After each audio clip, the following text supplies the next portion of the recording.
में भी मेरा नाम है। मुझे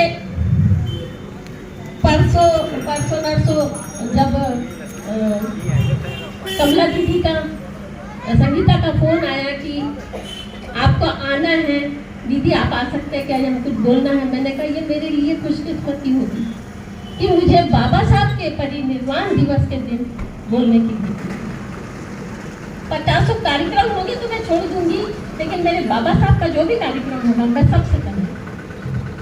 मुझे बहुत खुशी है कि इस सभा में मेरी मातृशक्तियां जाकर इस पूरे सारणी, पाठाखेड़ा, शोभापुर में, बगदोना में हमारे समाज के SC ST OBC के कम से कम यहाँ पर 20,000 पब्लिक तो होगी। लेकिन आज हमारे बाबा साहब के कार्यक्रम के लिए जब हमने उनको बुलाया है तो यहाँ पर संख्या जितना मैं सोच रही थी, लेकिन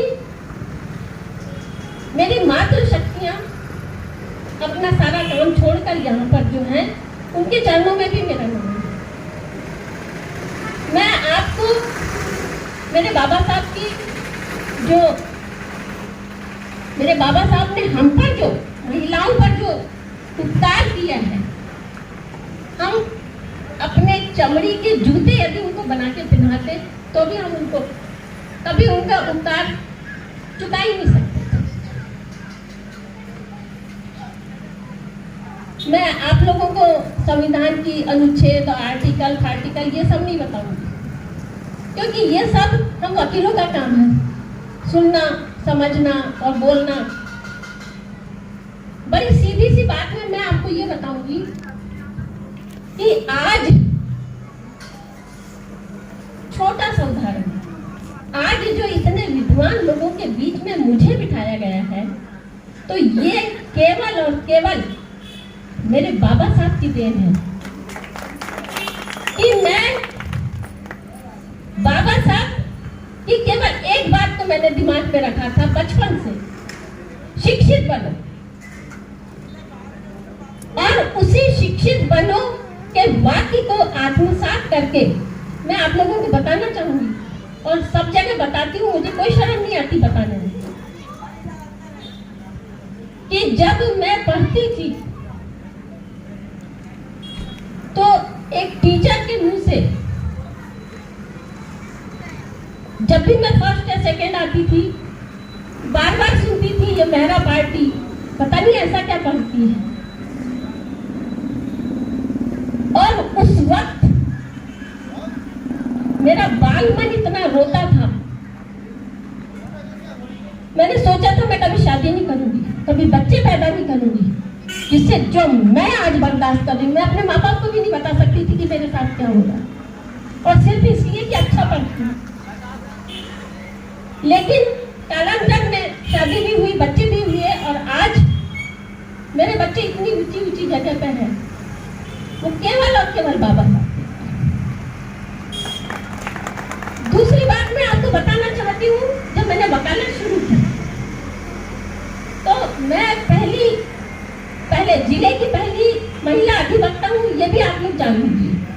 और बैतूल मुल्ताई में जब मैंने वकालत शुरू की तो वहां पर केवल मैं SC की लेडीज मतलब वकालत करने के लिए, मुझे नहीं मालूम था वहां पर भी मटका रखा हुआ था, बाथरूम में मटका रखा हुआ था, मुझे नहीं मालूम था मटका सारे भागदौड़ लोग ज्यादा हैं वहां पर, और वकील भी मतलब आयस, और ये मैंने पानी पी लिया और मुझे शाम को पता चला कि वो मटका फोड़ दिया किसी भागदौड़ वकील ने।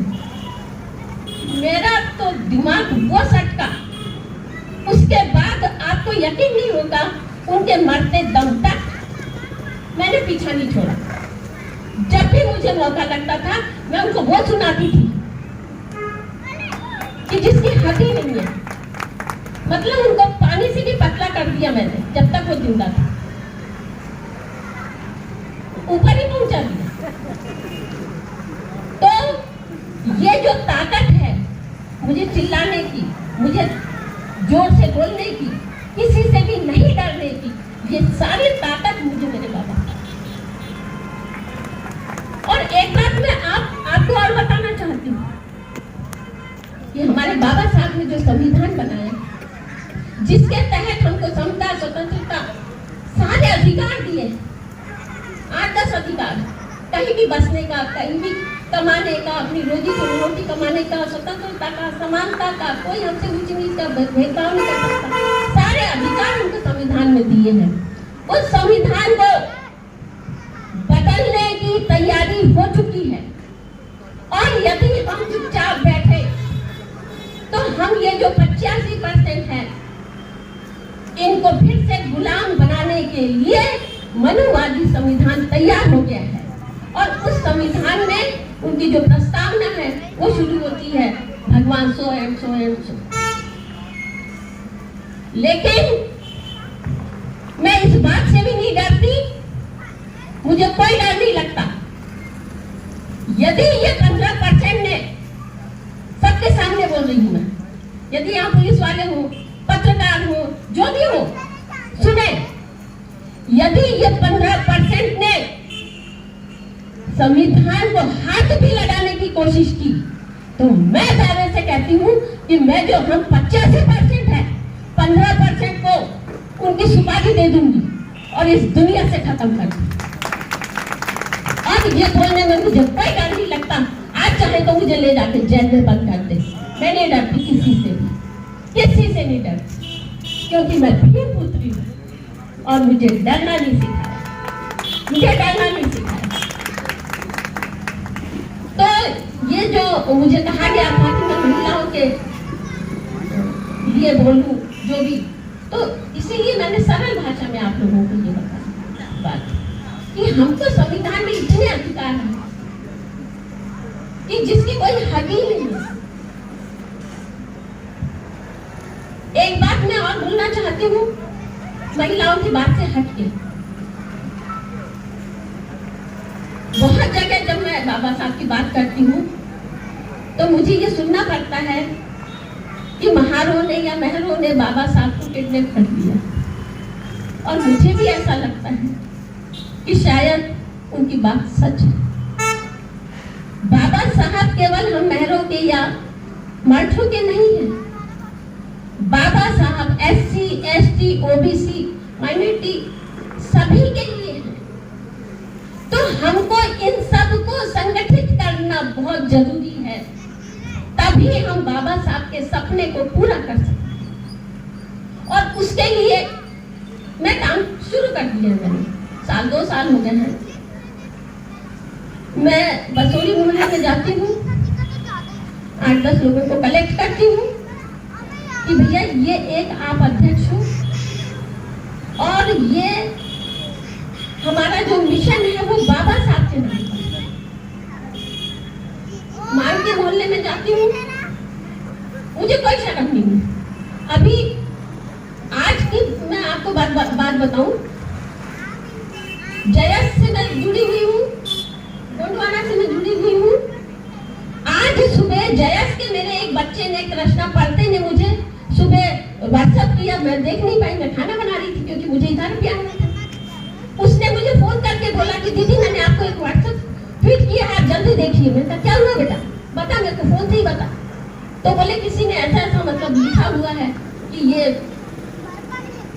जो पार्टी है अभी जो सत्ता में, केवल वही बाबा साहब को सम्मान दे सकता है, बाकी कोई नहीं। बाबा साहब को केवल उन्हीं ने सम्मान दिया है, बाकी किसी ने सम्मान नहीं दिया। मैंने गंगा न्यूज में अभी देखती हूँ, चिंता मत करो। बोले आप देखो और लिखो, ये मुझे किसने बताया है? किसी मेरे मेरे दीदी, माठी दीदी, किसी पिछड़ा वर्ग ने नहीं, किसी माइनॉरिटी नहीं, एक जयस के मेरे बच्चे ने बताया, कृष्णा पढ़ते हैं। और जैसे ही मैंने पढ़ा, तत्काल मैंने स्क्रीनशॉट लंबा चौड़ा लिखा, स्क्रीनशॉट लेके फेसबुक पे भी लिखा और सारे जितने ग्रुप थे सारे ग्रुपों में डाल दिए हैं। यहाँ पर यदि कुछ लोग बैठे हो तो शायद उनको मेरी बात ग्रुप में डाला होगा, तो उन्होंने शायद मेरी बात पढ़ी होगी। मैंने कहा कोशिश भी मत करना, कोशिश भी मत करना कि बाबा साहब को आप सम्मान दे रहे हो, जो हमारा संविधान बदलने की कोशिश कर रहा है वो मेरे बाबा साहब को सम्मान दे रहे हैं। कोशिश भी मत करना, और यदि कोशिश भी की सबसे पहले सड़क पर रंजना बामणी उतरेगी, यदि गोली भी करना पड़ा रंजना बामणी गोली खाएगी। मेरे पीछे आप रहेंगे, मेरे को वो नहीं है। मैंने अभी कहा कि यदि मेरे 85% से 15% की मैंने सुपारी भी दे दी तो भी मेरे 70% मेरे साथ थे। और राज होगा हमारे बाबा साहब, सपना होगा मेरे बाबा साहब। और इस सपने को पूरा करने के लिए आप लोगों से मैं एक बात कहूंगी कि यदि आप सचमुच मेरे बाबा साहब को मानते हो तो सबसे पहले अपने व्यक्ति को लोकसभा में, विधानसभा में पहुंचाइए। जब हमारा व्यक्ति लोकसभा में होगा, हमारा व्यक्ति विधानसभा में होगा, तब इनकी ताकत नहीं होगी कि ये हमारे संविधान को बदलने की कोशिश भी, सोच भी सके, सपना भी देख सके। और जब तक आप ये नहीं करोगे, सब लोग बोलते हैं कि हमारा SC/ST समाज जो है गरीब है, 500 रुपए में बिक जाता है, दारू में बिक जाता है, मुर्गा में बिक जाता है। मेरा आप सब लोगों से ये निवेदन है कि छोटे छोटे लोगों के साथ पास में जाइए और उनको समझाइए कि ये जो हमारी बदनामी करते हैं, इनके